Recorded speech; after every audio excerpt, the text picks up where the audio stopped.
YouTube? So Matt with Olympus Reptiles. And today, I'm sitting here to talk with you about a very exciting subject. This is something that I would bet not a week goes by without at least one person asking me, and so we're finally going to cover it. I've never really done a video on this. I've actually shied away from doing videos on this, but I just thought, with all the questions we get, I just kind of thought that this was probably the right time to address this subject. It's such an important subject if you're breeding. And so, without further ado, let's just get right to the point. And this video is going to be about what you pair your ball pythons to. Okay, reason for that big jump around there. Hopefully, oh man, I knocked my damn sign off the wall. Here's the thing. I get asked that all the time. And I'm going to first start out with this video. Yes, I'm going to show you some things to consider when you're pairing your ball pythons and your genetics. We're just going to get right into it. But before we do that, I want to tell you one thing that is very important to me. Lighting the candle, because snakes poop a lot when they're breeding. But also, smells like alcohol in here now. Also, you've got to breed what you want. And I always answer this question with that. And that's why I've shied away from doing this video. Because at the end of the day, you got to breed what you want to make. But here are some things when you're working with certain snakes that may help you to get those answers to what you want to make. Let me give you some examples. So, we got this guy here. This is a Mystic Potion, right? So what are you going to do with that snake? Well, first of all, we tried to make these one time and we completely freaking failed, so we ended up just taking over one. Come here, buddy. These are beautiful. I love these Mystic Potions. But when you try to make them, this is a super combo. So this has both Mystic and Mojave in it. So what our plans are this year is we're going to put him, we'll just do it now, why not, where are you? Here, to a Mojave female. And you're going to say, why? Well, I've actually never made, get in there buddy, a Mystic Potion. So I'm picking this pairing with a point, okay? And that point is that I want to make one of those. Well, with him being a Mystic Potion, I know he's going to pass on Mystic or Mojave. He'll never make me a normal. This snake is going to pass Mojave on to approximately half of its offspring. So what that's going to do is it's really going to increase my odds of making a Mystic Potion. Roughly 1 in 4. It's also going to give me a 1 in 4 chance at making straight up Super Mojaves. Be a bell with a gray head. Also a snake I've never made, an exciting snake. So I'm picking the pairings to make something I want, but giving me the best odds of doing that. So the only way I could have better odds would be if this was a Super Mojave. If this was a Super Mojave, and I put a Mystic Potion to it, half of them would be Mystic Potions. I just don't have a Super Mojave. So there you go. So let's go ahead and put him in there, or her, and let him and her get to doing the nasty. Go do the nasty, make me babies. But that's not just it. It's like when you're picking your pairings, it's always important to consider the genetics you want to get. I know that whenever I'm doing my clutches that are more, there's 2 kinds of clutches, guys. If you're going to be a breeder at a level where you're thinking about the business side, okay? And at a certain level, you kind of have to. It doesn't mean you're greedy. It doesn't mean you're all about the money. It doesn't mean any of that bullshit people say. You can just take all that water out the window. It means you're trying to pay the bills on your reptile operation, right? I get it. So when you're doing that, there are certain clutches that you're going to do that we know we're going to sell most of. It doesn't have something in that project right now that's something I'm chasing. Maybe it's something that's down the road. I want things to grow up or whatnot, and I'm kind of in the middle. So some great examples of that are pied to pied. I'm going to make all straight up pieds. I've been doing that to hold back pied females. I've got the pied females I need now. I'll probably release that entire clutch. But I know that this one clutch will help support a lot of things that I want to do, right? So that's why we do it. Another one is these here. I like Toffinos. I really want to make some Toffinos. Where are you at, girly? So, we're putting... This is an albino. Ew, you're kind of gross in there. You should... All some skin, get that all out of there. So we're going to take this albino, we're going to stick a Toffee or Toffino male to it. Our Toffino male is a possible straight Toffee. I think he's probably going to be just Toffino. And what that's going to do is it's going to make no normals. So when you're making no normals and you know you have a clutch, it's going to have some value for sales in it.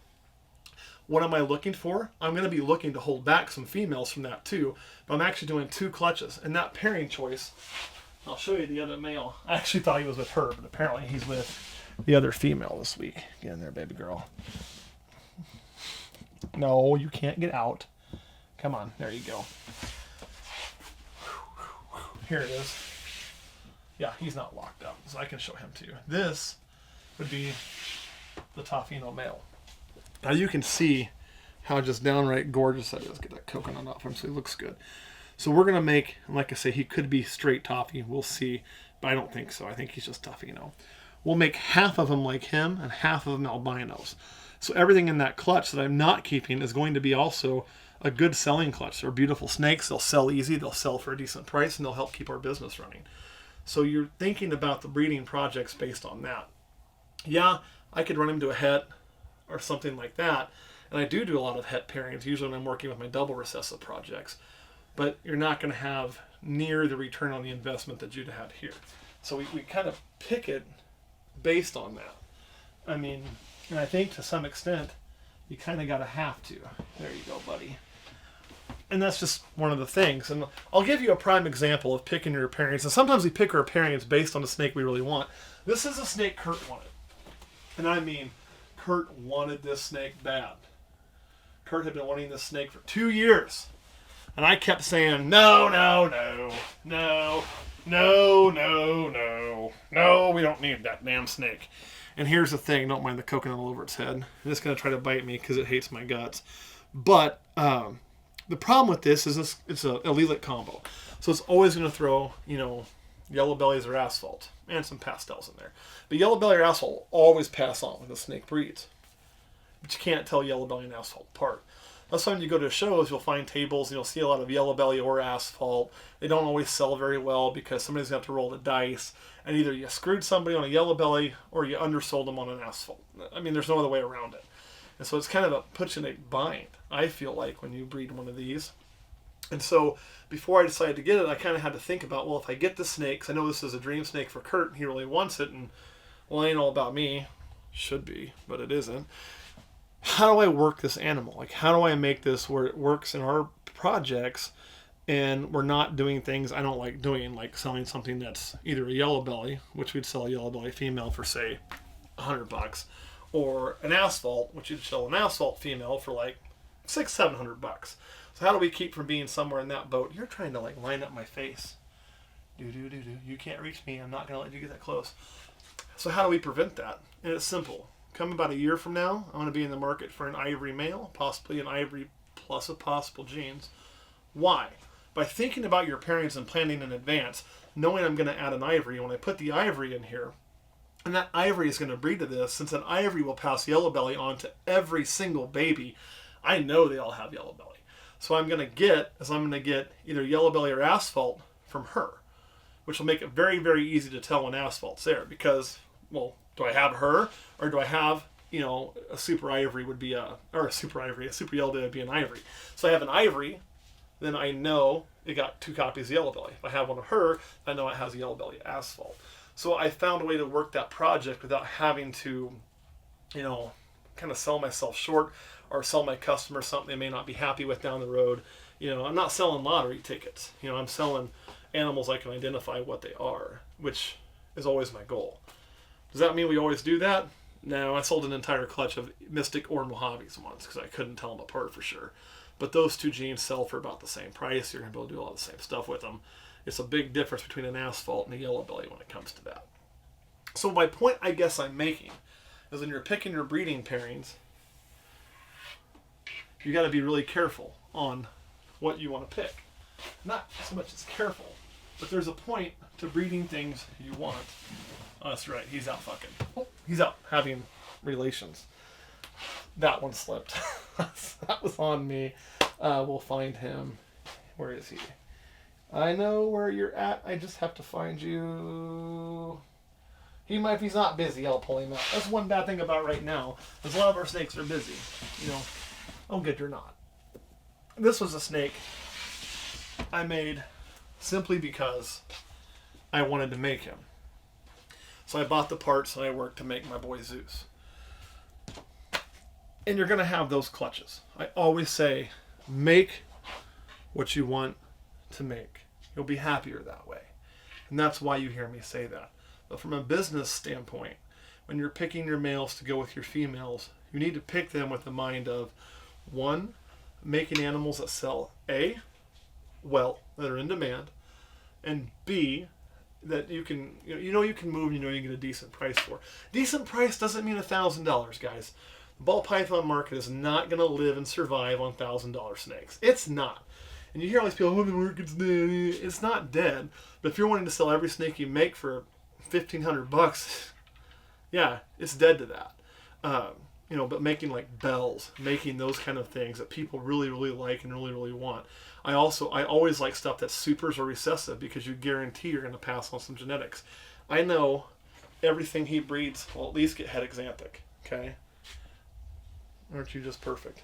So like when I put him back to his mama, go see your mama.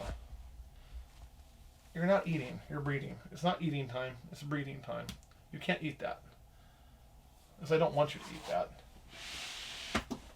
We'll be making some more exanthics. However, here's a prime example. So here is a pied to pied clutch. Every single baby will be a visual recessive. I showed you the clutch that is Tofino to albino. Every single baby will be a visual recessive or an allelic combination working like a recessive. Every single one. The clutch I just put in is a visual to het. So only half my babies are going to be visual recessive. And when you look at it on a monetary standpoint, which one's better?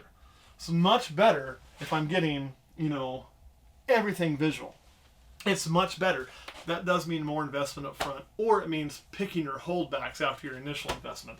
That's kind of the key if you don't want to spend a lot of money to get into is picking your holdbacks. I like doing that better actually because I know the exact quality I'm getting. But anyway, that's beside the point. I guess the point I'm making is this was a clutch that I wanted. So I didn't mind taking that long route. I don't mind putting it back to his mom and looking for the killer zebra bee, even though the odds are long. And I've held back some pastel exanthics to shorten those odds that aren't grown up yet. But the difference from a sales standpoint, because I didn't pick my pairings using visuals and things like that with an eye on the finances on this, are vastly different than what I know I can do with the clutch of pieds, or what I know I can do with the straight up clutch of all bells, which we're also working on. For example, the Mystic Potion to a super lesser. It'll make all bells. We'll have Mystic Lessers and you'll have Mojave Lessers. And I know what those are going to go for. So those kind of clutches that you need to run your business, and you just kind of have to think in advance about what you want to do and how to set those pairings to give you the best results. And, like when you go to Vegas, you're going to play some odds and you're going to lose some money. Usually, if you're like me, you're going to lose some money. But if I had 2 slot machines sitting there and I posted the odds for those slot machines, and this one paid out 20% and this one paid out 90%, which one would you play? The one that pays out 90%, right? This is kind of the same thing. That's what I'm talking about. When you pick your pairings, try to pick things that remove the odds from being a factor. If I can remove some of those odds by using visuals, by using supers, by using those sorts of things to get to the combinations that I want, I'm going to be way ahead. Does that make some sense? All right, Kurt, you got any questions? No. All right, guys, that's it. That's how to pick your pairings. And again, just to kind of recap, truth be told, it's what you want to see. But from the financial standpoint, it's very important to kind of know what you're pairing, what you can sell it for, how easy it's going to be to sell in today's market, and that there's going to be a market there. Because that's always the scariest thing is, can I move these snakes when I produce them? All right, guys, thanks for watching. See you next week.